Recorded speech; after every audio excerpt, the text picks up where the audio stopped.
Shalom. Renungan kali ini berjudul Campuran Menciptakan Kebingungan dan Perpecahan, bagian 5, oleh Evangelis Lokamanya Prawiro. Campuran kebaikan dan kejahatan menghasilkan dua hasil utama, kebingungan dan perpecahan. Pesan-pesan yang dicampur mengandung butir-butir kebenaran dan kepalsuan, memberi penerima dua respons pilihan.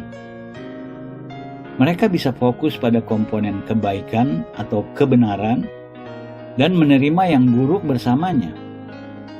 Atau mereka bisa fokus pada komponen yang buruk atau palsu, menolak yang baik bersamanya. Dalam kasus manapun, tujuan-tujuan Allah digagalkan. Dalam gereja, kebingungan selalu menghasilkan perpecahan. Garis yang salah terbentuk sesuai fokus orang-orang. Arus akhir-akhir ini dengan tanda-tanda dan mujizat-mujizat mengindikasi campuran roh-roh, Roh Kudus, dan roh-roh tidak kudus. Allah memperingatkan terhadap campuran ini dalam Perjanjian Lama. Ulangan 22 ayat 9 menginstruksikan, "Janganlah kau taburi kebun anggurmu dengan dua jenis benih, supaya seluruh hasil benih yang kau taburkan dan hasil kebun anggurmu jangan menjadi milik tempat kudus. Lebih jauh, janganlah engkau membajak dengan lembu dan keledai bersama-sama." Ayat 10. "Dan janganlah engkau memakai pakaian dua jenis bahannya, yakni bulu domba dan lenan bersama-sama." Ayat 11. Allah melarang mengawinkan ternak campuran, menabur benih campuran, dan memakai pakaian yang dibuat dari bahan campuran.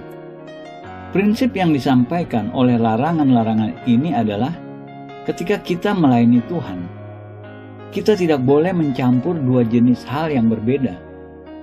Menabur dengan benih campuran bisa mempresentasi pesan yang sebagian kebenaran, sebagian kepalsuan. Memakai pakaian dari campuran bahan, seperti hidup secara simultan sesuai kitab suci dan sesuai pola dunia ini.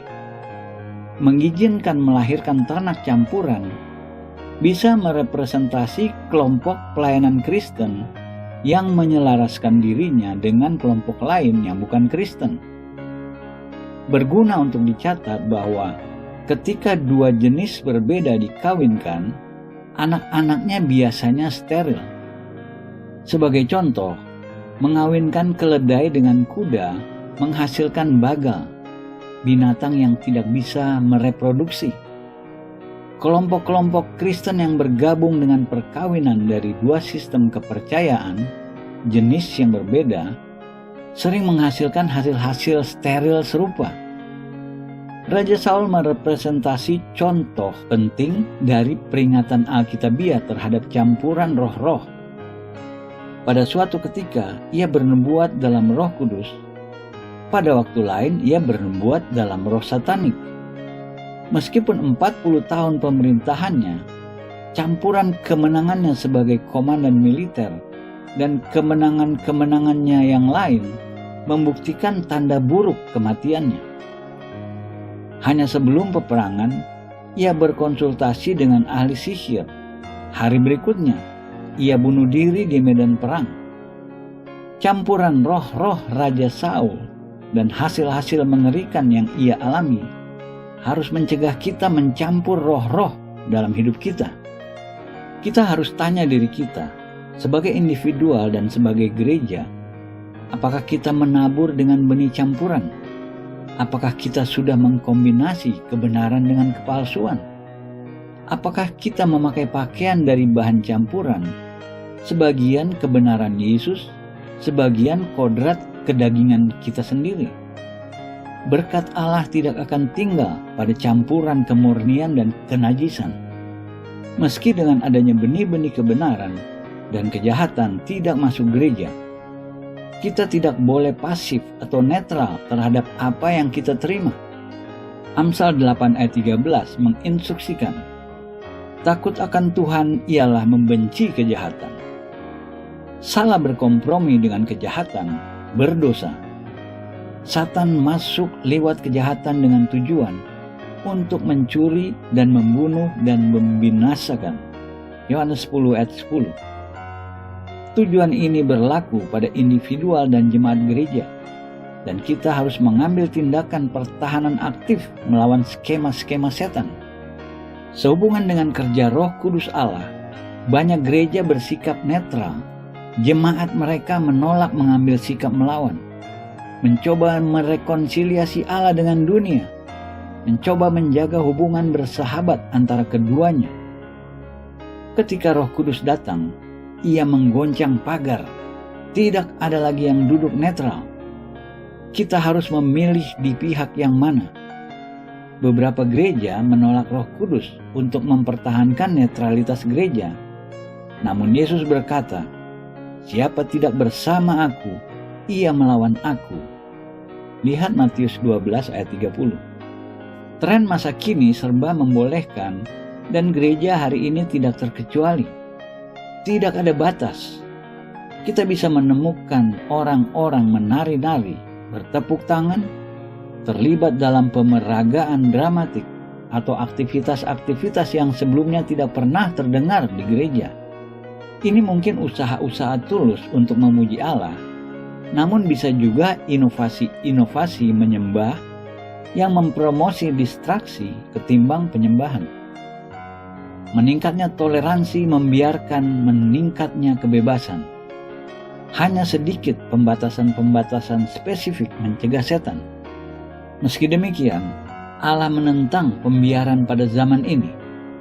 Seperti kita lihat dalam pasal terakhir 2 Timotius 3 ayat 1-5 memperingatkan, "Ketahuilah bahwa pada hari-hari terakhir akan datang masa yang sukar. Manusia akan mencintai dirinya sendiri dan menjadi hamba uang. Mereka akan membual dan menyombongkan diri. Mereka akan menjadi pemfitnah. Mereka akan berontak terhadap orang tua dan tidak tahu berterima kasih. Tidak mempedulikan agama, tidak tahu mengasihi, tidak mau berdamai, suka menjelekkan orang, tidak dapat mengekang diri, garang, tidak suka yang baik, suka mengkhianat, tidak berpikir panjang, berlagak tahu, lebih menuruti hawa nafsu daripada menuruti Allah. Secara lahiriah mereka menjalankan ibadah mereka, tetapi pada hakikatnya mereka memungkiri kekuatannya. Jauhilah mereka itu." Ini peringatan nubuatan degenerasi karakter dan perilaku manusia yang bahkan sedikit orang hari ini lihat. 18 cacat moral di atas sebagian besar berurusan dengan cinta yang diletakkan pada tempat yang salah. Cinta pada diri sendiri, hamba uang, dan cinta kesenangan.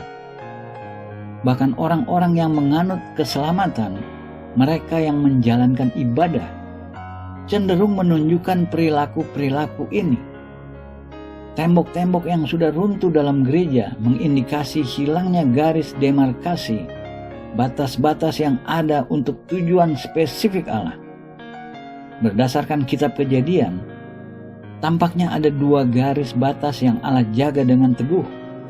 Pertama, hubungan seks antara malaikat dan manusia. Kedua, pembatas antara laki-laki dan perempuan yang dewasa ini sudah kabur. Ulangan 22 ayat 5 berkata, "Seorang perempuan janganlah memakai pakaian laki-laki, dan seorang laki-laki janganlah mengenakan pakaian perempuan. Sebab setiap orang yang melakukan hal ini adalah kekejian bagi Tuhan Allahmu." Bahasa Ibrani kekejian, toebah, adalah kata paling keras untuk sesuatu yang Allah benci dan jijik. Tidak berarti Allah memiliki preferensi mengenai mode dan gaya pakaian, namun ini berarti harus ada perbedaan definitif antara penampilan laki-laki dan perempuan. Bahasa sudah disamaratakan. Kebalikan dari laki-laki dan perempuan, kita sebut orang. Kebalikan dari suami atau istri, kita sebut pasangan. Beberapa gereja yang bergerak dalam manifestasi-manifestasi tidak biasa mengklaim penekanan pada kasih. Tidak salah menekankan pada kasih, tapi tidak dengan mengorbankan ketaatan pada Tuhan. Kasih apapun yang tidak menghasilkan ketaatan tidak alkitabiah. Dalam Yohanes 14 ayat 15, Yesus menginstruksikan murid-muridnya, "Jikalau kamu mengasihi aku, kamu akan menuruti segala perintahku." 1 Yohanes 5 ayat 3 menegaskan mandat ini. Sebab inilah kasih kepada Allah, yaitu bahwa kita menuruti perintah-perintahnya. Kasih untuk Allah diekspresi dalam ketaatan. Dengan cara yang sama, kasih Allah untuk kita berhubungan dengan ketaatan. Ia menghajar mereka yang Ia kasihi. Sebagai Bapa kita, Allah mendisiplin kita. Dalam Wahyu 3 ayat 19, Yesus menyatakan, "Barang siapa ku kasihi, ia ku tegur dan ku hajar. Sebab itu relakanlah hatimu dan bertobatlah." Beberapa orang Kristen menukar kalimat Allah adalah kasih dengan kasih adalah Allah. Mereka berasumsi bahwa apapun yang berakar dalam kasih tidak bisa salah. Mereka lupa bahwa kasih apa saja yang memisahkan orang-orang dari Allah atau menghasilkan ketidaktaatan pada firman-Nya adalah kasih yang tidak absah. Seperti kita sudah lihat, kesalahan bisa juga masuk gereja melalui nubuat. Banyak orang salah berpikir mereka harus menerima setiap nubuat karena takut akibat jika menolak. Ini mengkontradiksi pengajaran-pengajaran perjanjian baru mengenai nubuat. Meski demikian, dalam 1 Korintus 14 ayat 29, Paulus berkata, "Tentang nabi-nabi, baiklah 2 atau 3 orang di antaranya berkata-kata, dan yang lain menanggapi apa yang mereka katakan." Dan dalam 1 Tesalonika 5 ayat 19-21, ia mengajarkan, "Janganlah padamkan roh, dan janganlah anggap rendah nubuat-nubuat. Ujilah segala sesuatu dan peganglah yang baik."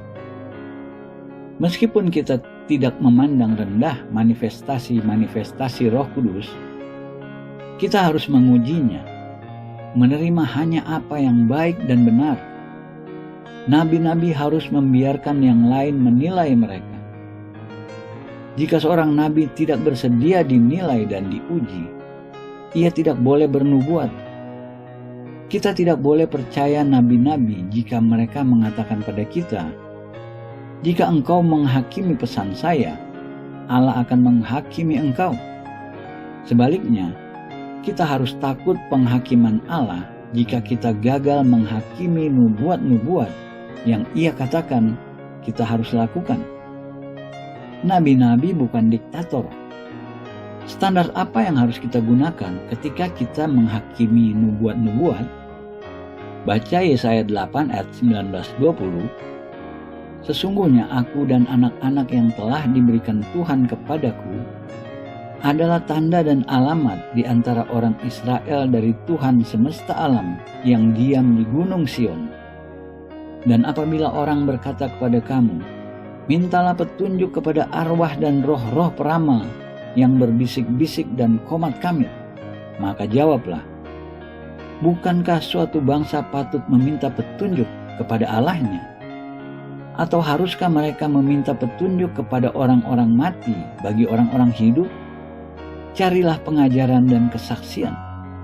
Siapa yang tidak berbicara sesuai dengan perkataan itu, maka baginya tidak terbit fajar."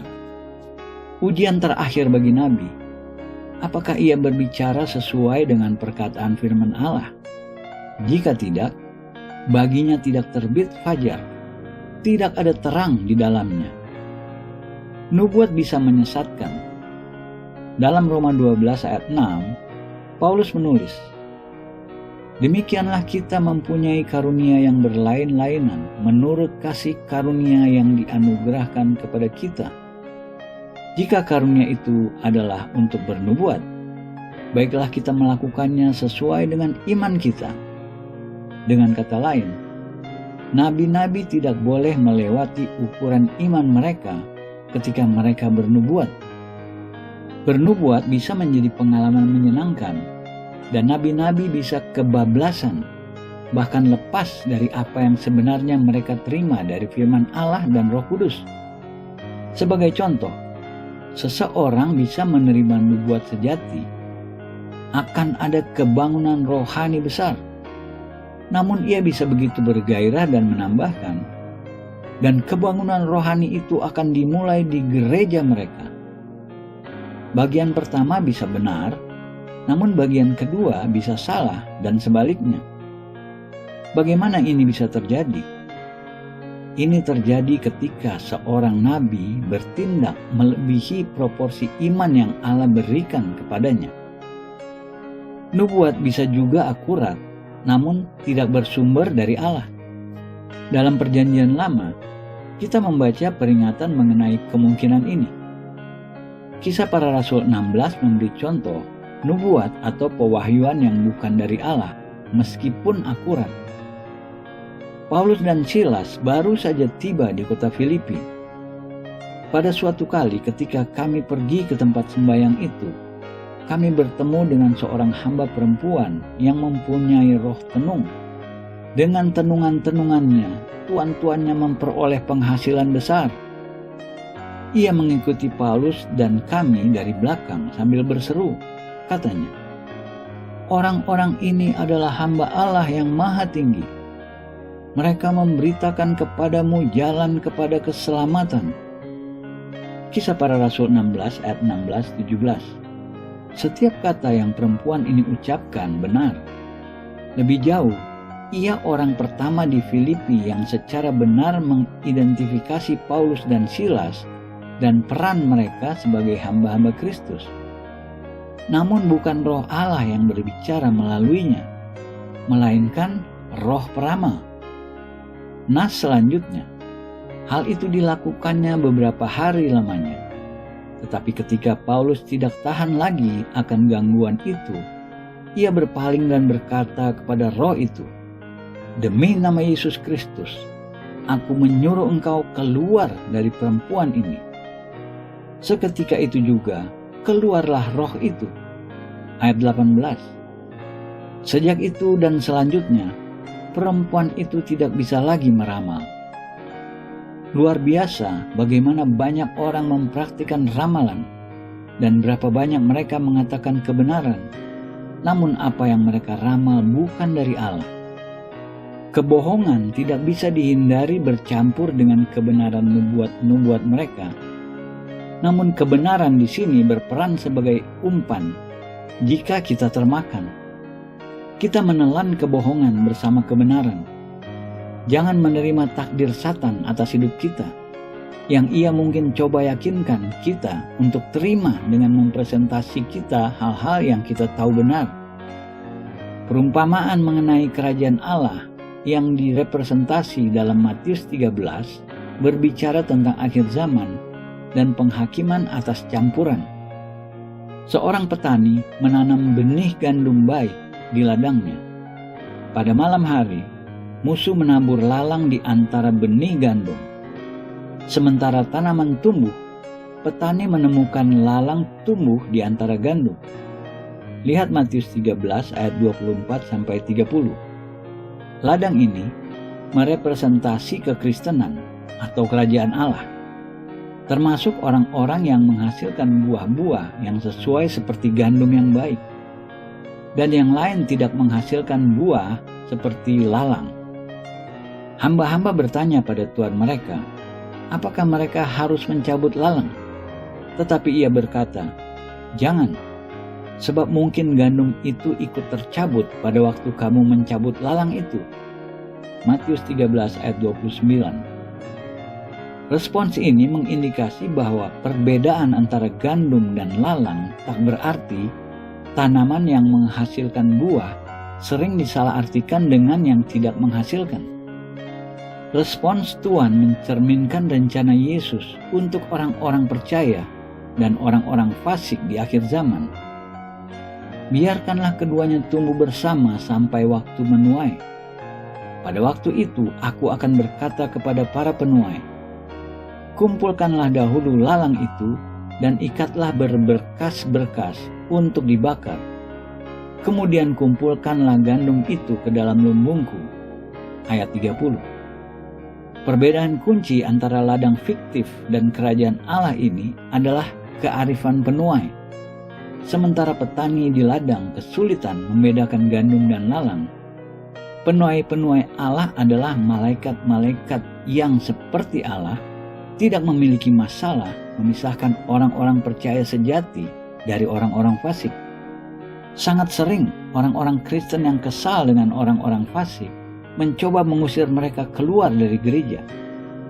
Allah mengatakan pada kita untuk memiliki kesabaran dan tinggal dengan lalang sampai Ia mencabut akar dan membuang mereka. Tanggung jawab utama kita memastikan identitas kita sebagai gandum ketimbang sebagai lalang. Dalam Yehezkiel 22 ayat 30-31, Tuhan mendaftar dosa-dosa nabi-nabi, imam-imam, pangeran-pangeran, dan orang-orang. Aku mencari di tengah-tengah mereka seorang yang hendak mendirikan tembok atau yang mempertahankan negeri itu di hadapanku, supaya jangan kumusnahkan, tetapi aku tidak menemuinya. Maka aku mencurahkan geramku atas mereka dan membinasakan mereka dengan api kemurkaanku. Kelakuan mereka kutimpakan atas kepala mereka.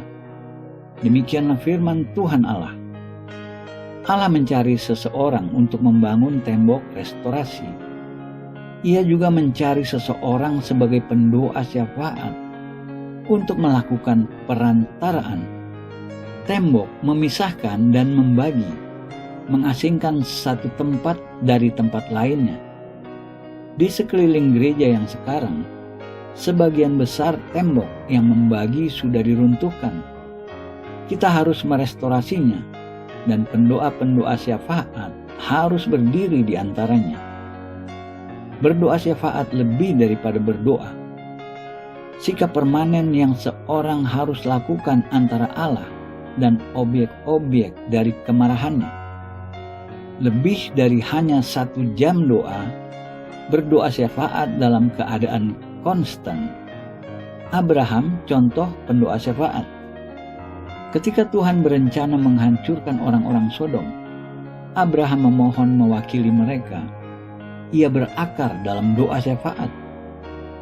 Kita tidak boleh berkompromi pada perbedaan Alkitabiah, khususnya karena penghakiman akan dimulai di rumah Allah. Lihat 1 Petrus 4 ayat 17. Sebagai perwakilan-perwakilan Allah, kita harus memberitakannya dengan setia dan berdiri pada isu-isu yang penting baginya. Pencegah campuran adalah kebenaran firman Allah yang murni. Dalam pengadilan hukum sekular, setiap saksi harus berjanji untuk mengucapkan kebenaran, seluruh kebenaran, dan tidak ada yang lain kecuali kebenaran. Berapa banyak lagi kita, orang-orang Kristen, harus berdiri di atas kebenaran. Amin.